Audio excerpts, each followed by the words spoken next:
Big பாஸில் பயங்கரமான சண்டை போயிட்டுருக்கு. யாருக்குன்னு பார்த்தீங்கன்னா ஆதிரைக்கும் எஃப்ஜேக்கும். மார்னிங்கே ஆதிரை என்ன பண்ணுவாங்கன்னா, எஃப்ஜே குக் பண்ணிகிட்டு இருக்கும்போது ஆதிரை வந்து சொல்லியிருப்பாங்க இந்த மாதிரி தோப்புக்கரணம் போடணும்னு. அப்போ எஃப்ஜே சொல்வார், நீ தோப்புக்கரணம் போட்டு காட்டு, நீ போட்டு காமிக்கிறத பார்த்துட்டு நான் பண்ணுறேன் அப்படின்னு சொல்லியிருப்பாரு. அப்போ இவங்க தோப்புக்கரணம் போட்டு சும்மா சாம்பிளுக்கு ஒன்று போட்டு காட்டுவாங்க.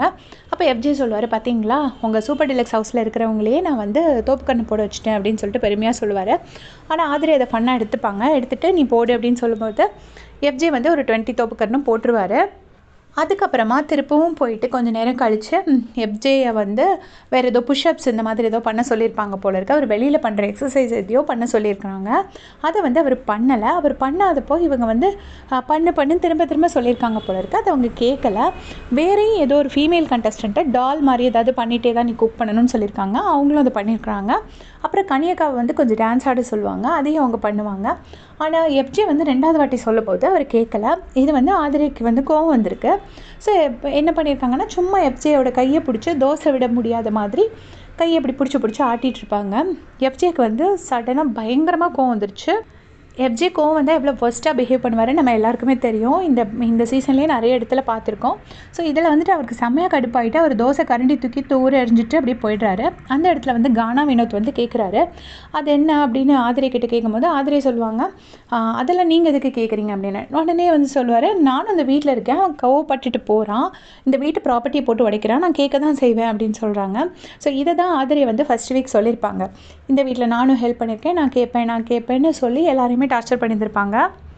அதை இப்போ கரெக்டாக கானா வினோத் கேட்குறாரு. கானா வினோத் கேட்டோடனே அதற்கு செம்மையாக கோவம் வருது. ஆனால் அதை அப்படியே விட்டுறாங்க. கானா வினோத்தோட இது எல்லாமே ஓரளவுக்கு பார்த்திங்கன்னா ஃப்ரெஷ்ஷாக ஒரு ரா டேலண்ட். அவர் இந்த சீசனில் ஓரளவுக்கு ஒரு நல்ல கண்டஸ்டன்ட் சொல்லலாம். அவரும் திவாகரும் சேர்ந்து வர ஃபன்னி மூமெண்ட்ஸ் எல்லாமே சூப்பராக இருக்குது. ஸோ கானா வினோத் கண்டிப்பாக ரொம்ப ட்ராவல் பண்ணுவார் அப்படின்னு நான் நினைக்கிறேன். அந்த இடத்துல சபரி சொல்கிறாரு, சரி விட்டுரு, ஒரு 5 நிமிஷம் விட்டேன்னா அவனே வந்து நார்மலாகிட்டு கூலாகி வந்துடுவான் அப்படின்னு சொல்லும்போது எஃப்ஜே வரல. அப்புறம் பிரவீனும் ஆதிரைக்கும் எஃப்ஜேக்கும் வந்து பஞ்சாயத்து பேசுகிறாங்க. இப்போ சபரி சொல்கிறாரு, அவள் வந்து சூப்பர் டிலக்ஸ் கண்டஸ்டண்ட்டு, ஸோ அவள் சொன்னால் நம்ம கேட்டு தான் ஆகணும் அப்படின்னு சொல்லும்போது எஃப்ஜே வந்து இல்லை நான் அவள் சொன்னால் செய்ய மாட்டேன் அப்படின்னு சொல்லிட்டு எஃப்ஜே சொல்கிறாரு. அதுக்கப்புறம் கொஞ்ச நேரம் கழிச்சு இல்லை யார் சொன்னாலும் நான் செய்ய மாட்டேன் அப்படின்னு சொல்லி எஃப்ஜே சொல்லிட்டுருக்காரு. அப்போது ஆதிரை என்ன சொல்கிறாங்கன்னா, நாங்கள் எப்போ பார்த்தாலும் சாப்பிட்றதும் தூங்குறதும் மட்டும்தான் பண்ணுறோன்னு சொல்கிறீங்க, அப்போ ஏதாவது ஃபன்னாக விளையாடுவோம் அப்படின்னு சொல்லிட்டு நான் சொல்கிறத நீங்கள் செய்ய மாட்டேங்கிறீங்க, அப்போ நான் எப்படி தான் விளையாடுறது அப்படின்னு சொல்லிட்டு ஆதிரை சொல்கிறாங்க. ஆதிரையோட வாய்ஸ் எல்லாம் பிரேக் ஆகுது. அல்ற ஸ்டேஜில் தான் இருக்காங்க. இப்போது கெமியும் ரம்யாஜுவும் ஆதிரையை சமாதானப்படுத்திட்டு இருக்காங்க. கூட விஜய் பாருவும் நிற்கிறாங்க. அவங்க எல்லாருமே ஆதிரையோட வியூஸை கேட்டு சமாதானப்படுத்திட்டு இருக்காங்க. ஸோ நீங்கள் சொல்லுங்கள், இதில் யார் பக்கம் நியாயம்? எஃப்ஜே கோவப்படுறது நியாயமா இல்லை ஆதிரை கோவப்படுறது நியாயமா அப்படின்னு மறக்காமல் கமெண்ட் செக்ஷனில் சொல்லிட்டு போங்க. தேங்க்ஸ் ஃபார் வாட்சிங்.